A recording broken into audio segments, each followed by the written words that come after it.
आमच्या सर्वांसमोर मांडण्यात आले। त्याच्यामध्ये राज्याची आर्थिक स्थिती या बाबतीत अतिशय महत्त्वाचं असं वक्तव्य त्या ठिकाणी राज्यपाल महोदयांनी त्या ठिकाणी केलं। कोरोनाच्या काळात अपेक्षित महसूल जमा न झाल्याने केंद्राकडून जीएसटी भरपाईचे व 14व्या वित्त आयोगाने नेमून दिलेल्या केंद्रीय करातील वाटा सहाय्यक अनुदानाचे राज्याला प्राप्त न झाल्याने तसेच केंद्र सरकारने कोरोनाच्या संकटाला ॲक्ट ऑफ गॉड असे गोंडस नाव देत आपल्या राज्याचा महसूल त्या ठिकाणी थकवला आणि त्याच्यामुळे आपल्या राज्याला फार मोठा असा फटका बसला। अध्यक्ष महोदय, दरवर्षी आपल्या राज्यामध्ये 3 लाख कोटीपर्यंत महसूल हा जमा होतो। गेल्या 10 महिन्यामध्ये म्हणजे जानेवारी अखेरीस 1,88,000 कोटीचा महसूल म्हणजे केवळ 46% महसूल हा प्राप्त झाला। 4थ्या वित्त आयोगानुसार 2021 या आर्थिक वर्षात राज्याला 48,500 कोटी रुपये अपेक्षित असताना केंद्राकडून यामध्ये 30% कपात झाली असून महाराष्ट्राला केवळ 43% हे पैसे राज्याला येत असतात। खरं बोलत असताना ते बोलले ते सत्याच्या बाजूला आहेत, ते म्हणले सत्याच्या बाजूला आहेत, पण हे बोलत असताना कुठेतरी इथे असणाऱ्या सदस्यांशी आणि चुकीचं असून 20 रुपये हा कृषी आणि रोड सेस त्या ठिकाणी लावला जातो आणि सेस मध्ये राज्य सरकारला एकही रुपया मिळत नसतो। त्याच्यात 11 रुपये ही स्पेशल एक्साइज लावली जाते आणि राहिलेले 1 रुपया 40 पैसे हे त्या ठिकाणी प्रत्येक राज्याला त्यांचा वाटा त्या ठिकाणी दिला जातो। आता काही दिवसांपूर्वी आपण ऐकलं की केंद्राने एक्साइज ड्यूटी ही कमी केली आणि त्याच्यावर सेस वाढवला, म्हणजे 1.5 रुपये एक्साइज ड्यूटी कमी केली आणि 1.5 रुपये सेस त्या ठिकाणी वाढवला। म्हणजे राज्याचा वाटा जो त्या ठिकाणी केंद्राकडून आपल्याला मिळत होता तो त्या ठिकाणी राज्यांना मिळू नये म्हणून एक्साइज त्या ठिकाणी कमी करून सेस तिथे वाढवला। म्हणजे ही भूमिका जी केंद्र सरकारची ती योग्य नाही असं माझ्यासारख्याला वाटतं। जीएसटी फरक भरपाई कायद्यानुसार राज्याला 46,000 कोटी रुपये हे मिळायला पाहिजे होतं, पण त्याच्या जाग्यावर 17,000 कोटी रुपये आपल्याला त्या ठिकाणी देण्यात आले। ॲक्ट ऑफ गॉडचे नाव देत राज्यांना 2,35,000 जीएसटीचा फरक जो मिळायला पाहिजे होता तो त्या ठिकाणी 1,10,000 कोटी स्वीकारण्यासाठी आपल्या सर्वांना त्या ठिकाणी भाग पाडले आणि हे पैसे दर 2 महिन्याला खरं तर मिळायला पाहिजे, पण ते न मिळता 4 ते 6 महिन्याचा डिले त्या ठिकाणी केंद्र सरकारकडून होताना आपण सर्वजण बघू शकतो। स्वर्गीय अरुण जेटली साहेबांनी राज्यांना दिलेला विश्वास केंद्र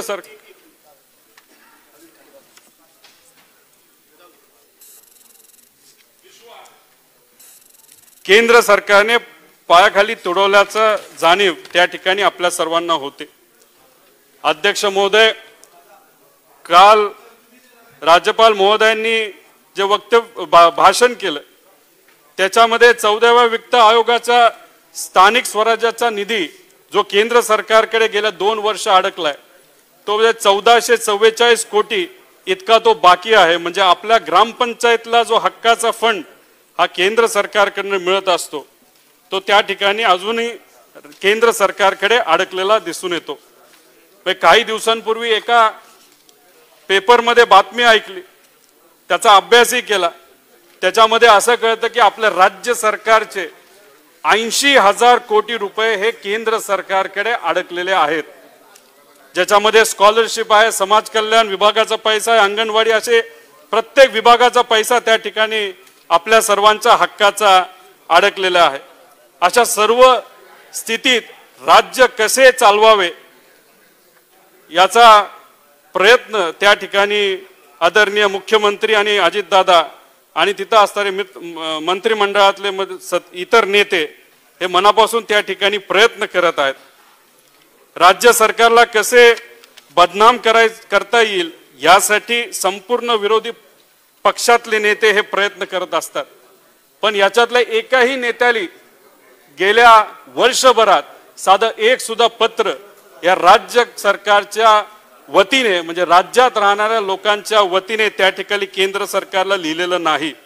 मगाशी मुनगंटीवार साहेब बोलत असताना बोलले सीबीआयला पत्र लिहू का, पण या ठिकाणी एक सदस्य म्हणून या राज्याचा नागरिक म्हणून विरोधातले जे त्या ठिकाणी नेते आहेत त्यांचं सरकार केंद्रामध्ये त्यांनी जर राज्याच्या हितासाठी तिथे एखादं पत्र हे आपले अडकलेले पैसे परत आपल्या राज्यासाठी आणण्यासाठी प्रयत्न केला तर ते जास्त योग्य राहील। याच्यात अध्यक्ष महोदय LBT 2015 मध्ये LBT ही माफ करण्यात आली। त्याच्यामध्ये जर त्या ठिकाणी आजपर्यंत आपल्या राज्याचं नुकसान बघितलं तर 28,000 कोटीपेक्षा जास्त नुकसान त्या ठिकाणी राज्याचं आपलं झालं।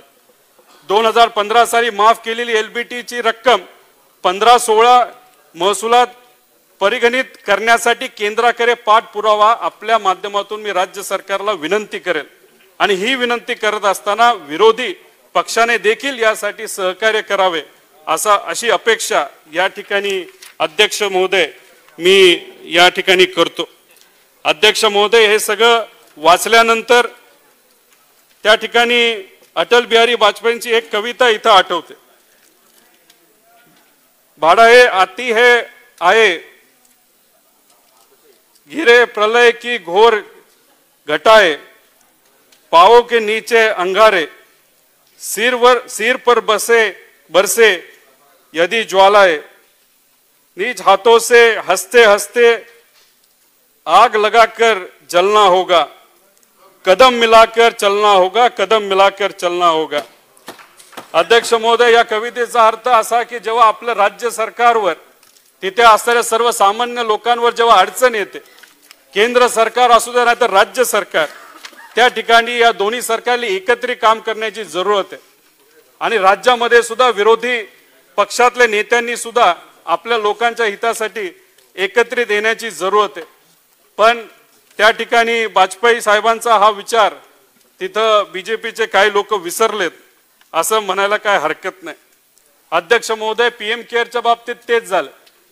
आपल्या राज्यामध्ये सगळ्या मोठ्या कंपन्या आहेत, जर CSRच्या बाबतीत आपलं जे CM फंड आहे ते जर घेण्यात आलं असतं तर हजारो कोटी आपल्या राज्यामध्ये त्या ठिकाणी उभे झाले असते।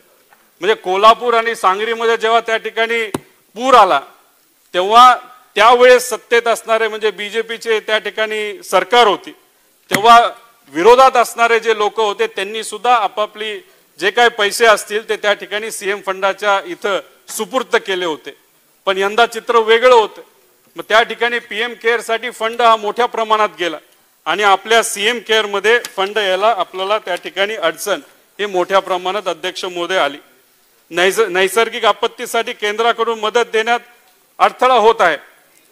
निसर्ग चक्रीवादळ जेव्हा आपल्या राज्यावर आलं होतं केंद्राकडे आपण अध्यक्ष महोदय 1000 कोटी रुपये मागितले होते,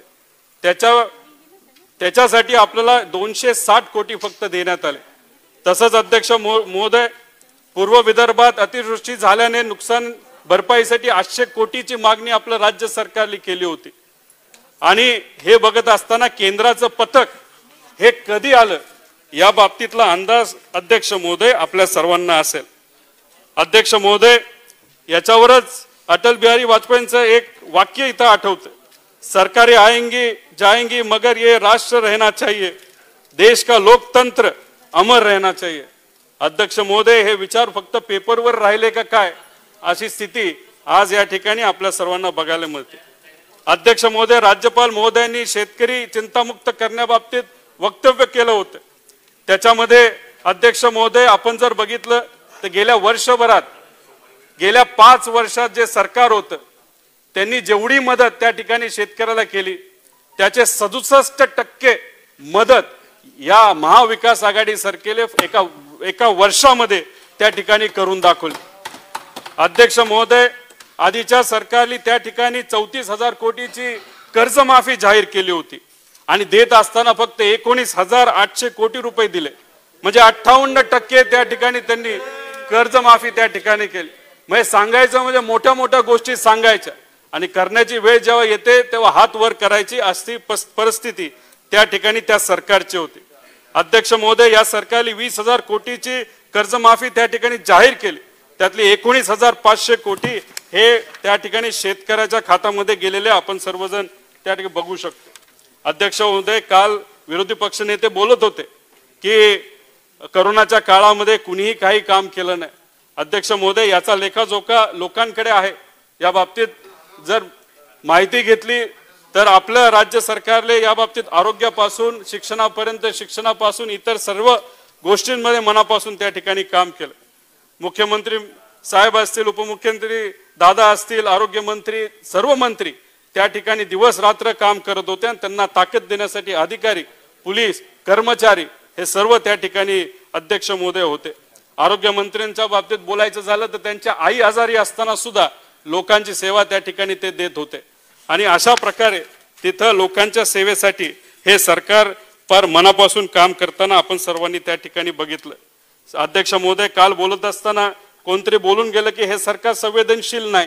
अध्यक्ष महोदय, कोल्हापूर सांगलीमध्ये जेव्हा पूर आला होता त्यावेळेस जर आपण बघितलं त्यावेळेस सत्तेत असणारे जे काही नेते होते, कुणी दिल्लीला राजकीय मीटिंगसाठी गेलं होतं, कुणी त्या ठिकाणी राजकीय रॅलीमध्ये बिझी होतं। अध्यक्ष महोदय, काही जण तर सेल्फी काढण्यामध्ये बिझी होते। त्याच्यामध्ये काही लोकांनी तर लोकांना मदत केली। मदत करत असताना त्याच्यामध्ये जे धान्य दिलं त्याच्यामध्ये स्वतःचे फोटो मोठमोठ्या स्टिकरवर त्या ठिकाणी लावण्यात आले। अध्यक्ष महोदय, मला फक्त एकच गोष्ट या ठिकाणी जाणवते की महाविकास आघाडी सरकारने खूप मोठ्या प्रमाणात लोकांच्या हितासाठी काम केलं। जेवढं केलं तेवढं कमीच पडत असतं, पण हे करत असताना कुठेतरी महाविकास आघाडी ही पब्लिसिटीमध्ये कमी पडली असं माझ्यासारख्याला त्या ठिकाणी खरं तर वाटतं। धारावीच्या बाबतीत पण बोलायचं झालं तर भारताच्या बाहेर सुद्धा अनेक देशांनी त्याची नोंद घेतली। देशाचे आरोग्य मंत्री हर्षवर्धनजी यांनी सुद्धा याबाबत महाराष्ट्र सरकारचे कौतुक केले होते। मग हे मंडळी त्या ठिकाणी महाराष्ट्र राज्याचं कौतुक करत होते, मग विरोधी पक्षामध्ये असणारे नेते आपल्या राज्यात जर इथं असणारे कर्मचारी लोकांनी जर चांगलं काम केलं असेल तर त्यांचं कौतुक का करत नाही हे त्या ठिकाणी लोकांना माहिती आहे, कारण की इथं फक्त राजकारण आणि राजकारण शिवाय दुसरं काही नाही अशी खरं तर परिस्थिती आहे। अध्यक्ष महोदय, स्थलांतरित मजुरांचा प्रश्न त्यावेळेस फार गाजला होता। आपण जर बघितलं तर त्या ठिकाणी रेल्वेकडनं 330 कोटी रुपये हे मजुरांकडनं कमवले। अध्यक्ष महोदय, आपल्या राज्य सरकारने त्या ठिकाणी सीएम फंडातून 97 कोटी रुपये हे रेल्वेमध्ये त्या ठिकाणी या लोकांसाठी भरले। अध्यक्ष महोदय, हे काय आपले मतदार नाहीत, पण फक्त माणुसकीमध्ये या लोकांच्या हितासाठी त्या ठिकाणी हे रुपये आपण त्या तिथे रेल्वेला दिले। याच्याच बरोबर बसच्या मदतीने 21 कोटी त्यांना दिले आणि लाखो लोक आपल्या या राज्यातून सुखरूप त्यांच्या राज्यात नाही तर आपल्या बॉर्डर पर्यंत आपण नेण्याचा प्रामाणिक प्रयत्न आपण व तिथे असणारे कर्मचाऱ्यांनी त्या ठिकाणी केला। अध्यक्ष महोदय, अन्न नागरी पुरवठा या विभागाच्या माध्यमातून जे केंद्र सरकारकडनं जी काय मदत येत होती ती फक्त ठराविक पिवळ्या तिथं शिधापत्रिकेसाठी येत होती।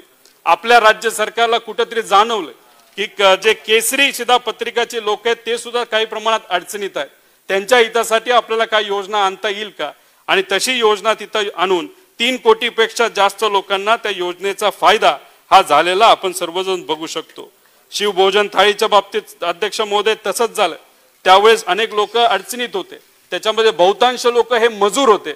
आता मगाशी 5 रुपये 6 रुपयाच्या गोष्ट झाल्या, पण हे त्या काळामध्ये हाताला काम नव्हतं, कुठं जायचं हे माहित नव्हतं, अन्नधान्य कमी होतं आणि अशा परिस्थितीमध्ये 5 रुपयाला जी त्या ठिकाणी थाळी ही मिळत होती ती लोकांसाठी मदतीची ठरली असं अनेक लोकांचं म्हणणं आहे। अध्यक्ष महोदय, लोकसंख्याच्या घनदाटच्या बाबतीत गेल्या काल विरोधी पक्षनेते फडणवीस साहेबांनी वक्तव्य केलं। त्यांनी सांगत असताना सांगितलं की आपल्या राज्यामध्ये 365 लोक एका स्क्वेअर किलोमीटर मध्ये राहतात। ते बरोबर बोलले। बिहारमध्ये 800च्या आसपास ती आहे, पण आपण हे विसरलो की बिहारमध्ये जेव्हा आपण कंपॅरेटिव्ह करतो तेव्हा बिहारमध्ये फक्त 10% लोक हे शहरामध्ये राहतात आणि 90% हे ग्रामीण भागामध्ये राहतात. आणि आपल्या महाराष्ट्रामध्ये इथं विकास झाला असल्यामुळे 45% लोक हे शहरामध्ये त्या ठिकाणी राहतात. आणि या 45% लोक जे शहरामध्ये तिथं राहत असतात त्याची जर आपण तिथं डेन्सिटी काढली तर पुण्यामध्ये 5600 ची डेन्सिटी म्हणजे 5600 लोक एका स्क्वेअर किलोमीटर मध्ये राहतात. तसंच मुंबईमध्ये 20,000 लोक राहतात, नागपूरमध्ये 11,000 लोक राहतात, नाशिकमध्ये 5,600 आणि औरंगाबादमध्ये 8,500 लोक एका स्क्वेअर किलोमीटर मध्ये राहतात. म्हणजे माहिती देत असताना फक्त वरची माहिती देऊन चालणार नाही अध्यक्ष महोदय. देत असताना याच्यामध्ये आपल्या राज्यामध्ये जो विकास झाला, जे लोक शहरामध्ये राहतात आणि तिथं एवढ्या मोठ्या प्रमाणात लोक शहरामध्ये राहत असताना आणि आपल्या राज्यामध्ये सगळ्यात जास्त विमानं ही बाहेर देशातून आली, कारण का इथं लोकांची कामं होती, आपली इथली लोक बाहेर गेली होती. त्यामुळे देशामध्ये 60% लोक हे बाहेर राज्यातून खरं तर आपल्या राज्यामध्ये त्यावेळेस आली. खरं तर निर्णय घ्यायचा होता तर केंद्र सरकारने त्यावेळेस निर्णय घ्यायला पाहिजे होता की विमानं बंद, मग इथं लोक आलीच नसती आणि आपल्या राज्यामध्ये कोरोना वाढलाच नसता. पण तरी सुद्धा इथं लोक आणल्यानंतर त्यांची काळजी घेण्याची जबाबदारी ही आपली सर्वांची. काल विरोधी पक्ष नेते बोलत असताना FDI बद्दल बोलले. अध्यक्ष महोदय, या ठिकाणी मला आपल्याला सांगायचं की टाइम्स ऑफ इंडियाच्या 19 फेब्रुवारी 2021च्या रिपोर्ट अनुसार ऑक्टोबर 2019 ते नोव्हेंबर 2020 या दरम्यान सर्वात जास्त गुंतवणूक ही आपल्या महाराष्ट्रामध्ये अध्यक्ष महोदय आली. राज्यात आपण या काळात 19,865 कोटी रुपये आपल्या राज्यामध्ये अध्यक्ष महोदय आणले आणि महाराष्ट्राचा 1 नंबर होता. अध्यक्ष महोदय, गेल्या काळामध्ये IFC सेंटर जे आपल्या हक्काचं होतं ते गिफ्ट सिटी गुजरातमध्ये त्यासाठी गिफ्ट करून टाकलं. जर IFC सेंटर आपल्या राज्यामध्ये आता असलं असतं तर 19,000 पेक्षा जास्त इन्व्हेस्टमेंट आपल्या राज्यामध्ये त्या आत्ताच्या काळामध्ये खरं तर आल्या असते. अध्यक्ष महोदय, आपल्या माध्यमातून मला राज्य सरकारला सांगायचंय की आपल्या या राज्यामध्ये सुविधा आहे, बँका आहेत, RBI आहे, तर मग IFC सेंटर आपल्या हक्काचं आपल्या राज्यामध्ये येण्यासाठी आपल्या सर्वांना अध्यक्ष महोदय प्रयत्न करावा लागेल. आणि विश्वास आहे त्यावेळेस कदाचित BJPचे जे आता विरोधात आहेत त्यांची चूक झाली असेल, पण आता ती सुधारण्याची वेळ आली आहे. केंद्र सरकारला पाठपुरावा करून आपलं हक्काचं IFC सेंटर आपल्या राज्यामध्ये कसं येईल त्यासाठी अध्यक्ष महोदय प्रयत्न हे करावे लागतील. ईज ऑफ डुईंग बिझनेसच्या बाबतीत तसंच काही गोष्ट मांडल्या. काही महिन्यांपूर्वी चंद्रकांत दादांनी त्या ठिकाणी फेसबुक पोस्ट केली होती. ते करत असताना आपलं काहीतरी राज्य सरकारवर ढकलायचं म्हणून त्यांनी तिथं पोस्ट दिली, बघा की ईज ऑफ डुईंग बिझनेस मध्ये आपला राज्याचा आकडा फार खाली आला. पण ते विसरून गेले की जो त्या ठिकाणी नीती आयोगाने जो आकडा आपला काढला होता 13वा नंबरचा, तो त्यांच्याच काळातला होता. फक्त आपलं खापर या सरकारवर कसं वेगळ्या कारणाने फोडायचं याचा प्रयत्न त्या ठिकाणी ते करत होते. आणि हे करत असताना अशा प्रकारे लोकांची दिशाभूल अध्यक्ष महोदय त्या ठिकाणी झाले. अध्यक्ष महोदय, मी फक्त 2 मिनिटं घेणार. अध्यक्ष महोदय, काल बोलत असताना बेरोजगारीच्या बाबतीत पण बोलण्यात आलं. अध्यक्ष महोदय, महाराष्ट्रात कोरोनाचा प्रभाव अधिक असल्याने बेरोजगारी ऑगस्ट 2020 मध्ये 6.2% होती. तर आपण सहसा गुजरातशी कंपेअर करतो म्हणून गुजरातमध्ये ती 1.9% होती, असं CMI रिपोर्टचा अहवाल आहे. आपल्या राज्य सरकारने हा बेरोजगारीचा दर सलगपणे दर महिन्याला कमी करत करत नोव्हेंबर 2020 मध्ये अध्यक्ष महोदय तो 3% आपण तो आणला. आणि तसंच गुजरातमध्ये मात्र हा दर वाढत जाऊन 1.9%वरनं 3.9%वर गेला. म्हणजे 3 महिन्यामध्ये महाराष्ट्रामध्ये बेरोजगारीचा दर टप्प्याटप्प्याने कमी होत गेला आणि तोच गुजरातमध्ये मोठ्या प्रमाणात वाढलेला आपण सर्वांनी बघितला. अध्यक्ष महोदय, GSTच्या बाबतीत डिसेंबर 2020 मध्ये आपल्या देशामध्ये 1,15,000 कोटी GST हा जमा झाला. अध्यक्ष महोदय, याच्यामध्ये 18.3% वाटा हा आपलं राज्य सरकारचा होता. तर राज्य सरकार जर केंद्र सरकारला त्या ठिकाणी GST एवढ्या मोठ्या प्रमाणात मिळवून देत असेल तर त्याचा आपला हक्काचा पैसा वेळेवर मिळण्याची जबाबदारी सुद्धा त्या ठिकाणी केंद्राची आहे. महाराष्ट्र स्वतः देखील थांबला नाही आणि महाराष्ट्राने देशाला देखील थांबून दिलं नाही अध्यक्ष महोदय, अशी आजची परिस्थिती आहे. अध्यक्ष महोदय, शेवटी बोलत असताना मोदी साहेब नेहमी सांगतात की त्यांचे राजकीय गुरु हे पवार साहेब. अध्यक्ष महोदय, आपण समजून घेतलं पाहिजे त्याच्या मागे एक कारण आहे. कारण का पवार साहेब जेव्हा केंद्रामध्ये मंत्री होते तेव्हा कुठल्याही राज्यावर ते विरोधात असू नाही तर आपल्या मित्र पक्षाचा असू, कुठल्याही राज्यावर त्या ठिकाणी अन्याय त्यांनी होऊन दिला नाही. अशा परिस्थितीमध्ये मोदी साहेब जेव्हा गुजरातचे सीएम होते तेव्हा गुजरातच्या लोकांकडे बघून त्या राज्याला मदत मोठ्या प्रमाणात तिथं पवार साहेबांनी केली. आता मग सत्तेत आपण तिथं आल्यानंतर मग अशा प्रकारचं दुजाभाव का? मुनगंटीवार साहेब कालच बोलत होते की विकास मंडळाच्या बाबतीत बोलत असताना ते बोलले की विदर्भ आणि मराठवाडा विकास मंडळाच्या इथं जे लोक तिथं राहतात ते आपलेच महाराष्ट्रातील लोक आहेत. विकास मंडळाच्या बाबतीत आधीच दादा योग्य तो निर्णय घेतील आणि सगळ्या लोकांना न्याय देतील. मग जर ते त्या ठिकाणी वक्तव्य करत असतील की तिथली लोक आपलीच, मग खरं या सर्व नेत्यांना मला विचारायचंय, मग राज्यात राहणारी लोक ही कोणाची? मग राज्यात राहणारी लोक ही आपल्या सर्वांची असेल तर मग केंद्र सरकारकडे आपल्याला अडकलेला जो फंड आहे, आपला जो पैसा आहे, तो परत आणण्यासाठी या सर्व लोकांनी खरं तर प्रयत्न हा केला पाहिजे. अशा प्रकारे या अडचणीच्या काळामध्ये सुद्धा आपल्या राज्य सरकारी लोकांच्या हिताचे निर्णय घेतले आणि याच्या पुढेही घेतील.